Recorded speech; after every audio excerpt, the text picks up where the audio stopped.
રાજકોટ જિલ્લા પંચાયતની કારોબારી સમિતિની બેઠકમાં કુલ 25.51 કરોડના 38 કામોને મંજૂરી આપવામાં આવી છે, જેમાંથી 23.11 કરોડના કામ ટેન્ડર હેઠળના છે, જ્યારે 2.40 કરોડના વહીવટી કામોને પણ મંજૂરી મળી છે.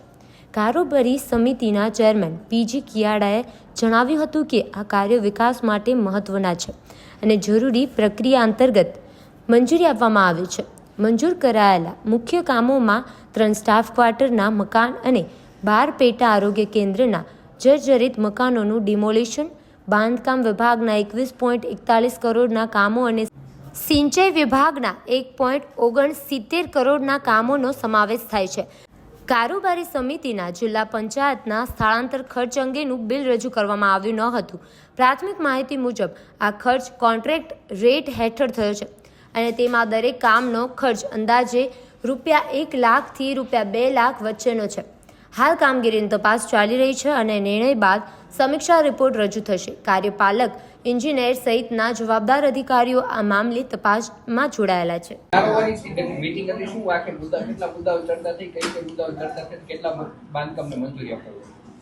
આજની કારોબારીની અંદર આમ તો સામાન્ય બધા મુદ્દાઓ હતા કે આરોગ્ય વિભાગના જર્જરિત બિલ્ડિંગોને ડિમોલેશન કરવાની મંજૂરી આપવાની હતી. બાકીના અમારા બાંધકામના 21 કરોડ જેવા કામને પણ અમે આજે મંજૂરી આપી.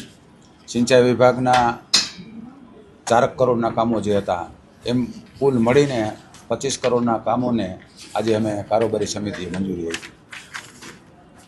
સાથે વાત કરીએ જે જિલ્લા પંચાયતનો જે ફેરવણી માટે જે ખર્ચાની વાત હતી એની માટે તપાસ કમિટી નિમાણી છે, એમાં કઈ આગળ કાર્યવાહી થઈ શકે? હા, જે તપાસ કમિટી નિમાઈ ગઈ છે અને વખાણી પાણી પુરવઠાના કાર્યપાલક ઇજનેર આની તપાસ કરી રહ્યા છે. પણ સામાન્ય રીતે હજી આપણે એને તપાસ આપી અને 15 દિવસ થયા, એટલે એ એમની ટીમની સાથે તપાસની કાર્યવાહી ચાલુ છે અને જ્યારે તપાસ પૂરી થઈને જે રિપોર્ટ આવશે એ રિપોર્ટ સમક્ષ આપણે રજૂ કરશું. કેટલા દિવસમાં તપાસ પૂરી થશે? સામાન્ય રીતે એમને તપાસ તો 1 મહિનાની અંદર પૂરી કરવા માટેની ડીડીઓશ્રીએ સૂચના આપેલી છે, ડીડીઓ સાહેબે. પરંતુ આ સીએમના કાર્યક્રમો આવતા અઠવાડિયું તો એની અંદર બધા કાર્યક્રમની અંદર રોકાયેલા હોય અને નાના નાના કામો હોય, નાના નાના ઝીણા કામની જે મંજૂરીઓ હોય તેની તપાસ કરતાં થોડોક સમય લાગે. એટલે વહેલામાં વહેલી જે તપાસ પૂરી થાય એના માટેના અમારા પ્રયત્નો હશે. હા, 15 દી મહિનો તો ગણી લેવાનો, કારણ કે 15 દિવસ તો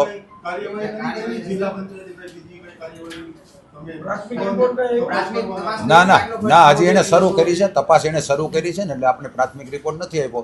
પણ આ સીએમનો કાર્યક્રમ જે છે 13 તારીખનો એ પૂરો થયા પછી આપણે એને અઠવાડિયામાં એમ કે 20 તારીખની આજુબાજુ માગશું એની પાસેથી.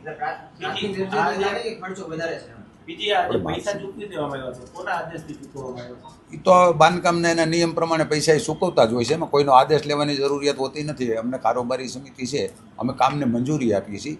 બાકી ચૂકવણું કરવું, પેમેન્ટ કરવું એ તો બધા જે તે ડિપાર્ટમેન્ટના અધિકારીઓ જ કરતા હોય અને એને આપણે 20 લાખ રૂપિયાનું પેમેન્ટ ચૂકવું છે. 84 લાખ સામે એમાં અલગ અલગ જવાબ આપવામાં આવે છે. માનો કે જવાબમાં એવું હોય કે 19 લાખ ચૂકવ્યા, તમે એમ કીધું 17 લાખ ચૂકવ્યા, ડીડીએમ કે 22 લાખ ચૂકવ્યા. એટલે માની લ્યો એને 20 લાખ રૂપિયા ચૂકવા હોય કે 22 લાખ રૂપિયાને ચૂકવા હોય તો એની ડિપોઝિટ ને બધું ટેક્સ ને કપાતા એમને ઓછા જ પૈસા મળતા હોય. પણ વાસ્તવિક મેં ચૂકવ્યા એટલે એના તમામના જવાબ અલગ અલગ આવે.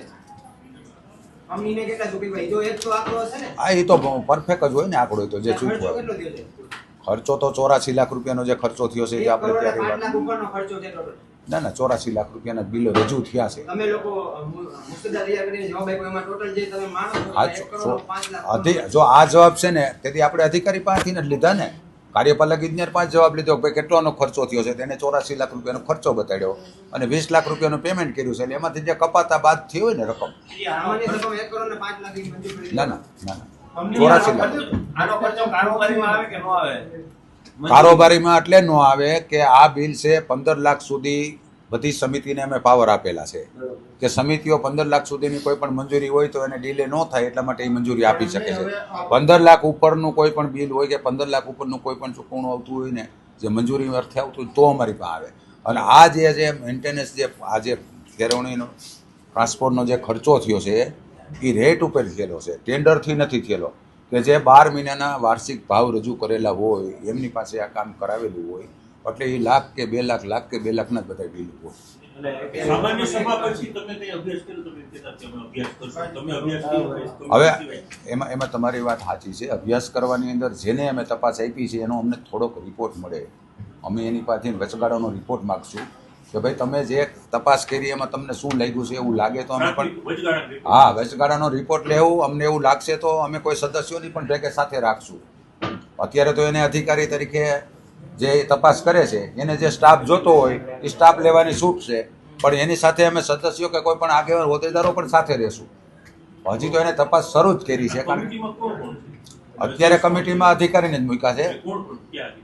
વંકાણી સાહેબ છે ને જે પદાધિકારી શા માટે? કાર્યપાલક ઇજનેર પાણી પુરવઠાના, એને તપાસ સોંપી છે. એને જેટલા કર્મચારી અમારા જોતા હોય એટલે એમાંથી માગતા જાય. ના ડેપ્યુટી રેડિયોની જરૂર નથી. ડેપ્યુટી રેડિયો છે એનો વિષય નથી. આ વિષય છે બાંધકામના જ અધિકારીનો છે ને, એટલે આપણે આપણા અધિકારીને ન સોંપી શકીએ. આપણા અધિકારીએ ખોરાક કર્યો બીજા ડિપાર્ટમેન્ટ તપાસ કરીને રિપોર્ટ આવે તે પછી આપણે કહી શકીએ. બધા જે બિલ કેટલા બિલ મૂકવામાં આવ્યા છે? અમુક 12 લાખના છે, અમુક 10 લાખના છે, અમુક 15 લાખના છે. એ જે બિલ આપણે જોયા છે કેટલા લાખના છે? અને 15 લાખથી ઉપરના હોય તો તમે કીધું કારોબાર 15 લાખ તમે એવા બિલ નથી કે એને આંકડો આપેલો છે કે 12 લાખ આમાં ગયા, 14 લાખ આમાં ગયા, 6 લાખ આમાં ગયા, 16 લાખ આમાં ગયા, એવો એને ટોટલ આંકડો આપેલો છે. કોઈ 15 લાખનું કે એવું બિલ નથી. અને બિલ તો હંમેશા અમારી પાસે આવતું જ ન હોય. બિલ તો ડિપાર્ટમેન્ટમાં જ જતું હોય, અધિકારી જેનું ચૂકવણું કરતા હોય. બિલ અમારી પાસે ન આવતું. તમે કીધું 15 લાખ ઉપરના 15 લાખ ઉપરના કામની મંજૂરી અમારી સિંગલ પાસે. બિલ 15 લાખ તમારી પાસે. હા તો અમુક કામ 15 ઉપરના 15 ના નથી. આ તમારો વિષય નથી. તમે જે વાત કરો છો યોગ્ય કરો છો, હું એવું નથી કહેતો. આ બિલ એને માની લ્યો કે લાખ ને 2 લાખ, લાખ ને 2 લાખ એવી રીતે કરીને 14 લાખ કે 15 લાખ થયા હોય, એટલે એ અમારી પાસે આવતું જ ન હોય ને. એને ભેગી રકમ કરીને તમને આપેલી છે. મૂળ આ જે બિલ છે એ કે કારોબારી નહીં આવે એવું ના કારોબારી નો આવે. બિલ તો આમ થાય અમારી પાસે નો આવે, પણ પૈસાની મંજૂરી અમારી પાસે આવે.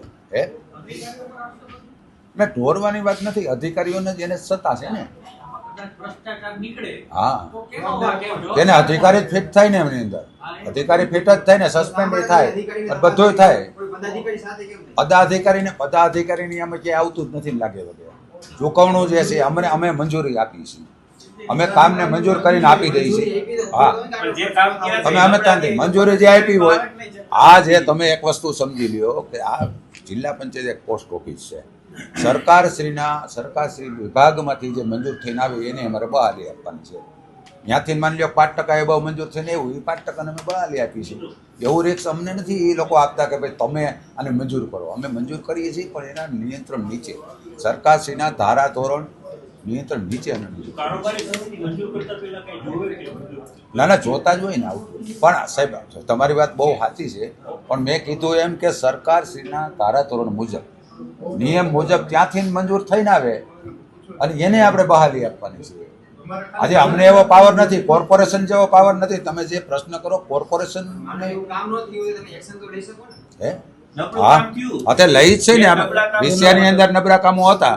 થોડાક નબળાની જે ફરિયાદ આવી સદસ્યો તરફથી અને તમે મીડિયાવાળાએ ફરિયાદ આપી તો અમે બરાબર એ કામને તોડાવી નાખ્યા, એનું પેમેન્ટ નથી કર્યું. ઘણામાં જે આટલું બિલ આવ્યું, એમાં જે નબળું કામ અથવા તો જે કામ હકીકતમાં નથી થયા એની સામે તપાસ થવી જોઈએ, એની સામે કાર્યવાહી કરવામાં આવશે તમારી? હા કરીએ જ છે ને. કેમ કે તમે એમ કહો છો પદાધિકારીની કોઈ પણ- જવાબદારી નહીં, તો આ કામ થયું કોઈ પણ નથી તો check કરવાની ફરિયાદ હા જવાબદારી છે કોઈ કે પણ ફરિયાદ અમને મળે કે આ કામ નબળું થયું છે એટલે અમે એની તપાસ કરાવડાવી છે અને એનું પેમેન્ટ રોકી દઈએ છીએ. આ વિષયની અંદર જે 2 જગ્યાએ હતો તો 2 જગ્યાએ અમે પેમેન્ટ રોકી દીધું અને બીજી વાર કામ કરાવડાવ્યું. એવું નથી, કામ તો કરવું જ પડે ને બીજી વાર.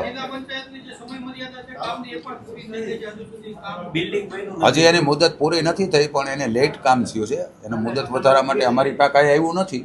કામ થોડુંક ડિલે થયું છે. જો ઝડપથી ન પડે તો સમય મર્યાદામાં તો તોય પૂર્ણ નહીં કરી શકે. સમય તો ઘટશે જ એને. પણ એના 2-3 કારણો હતા.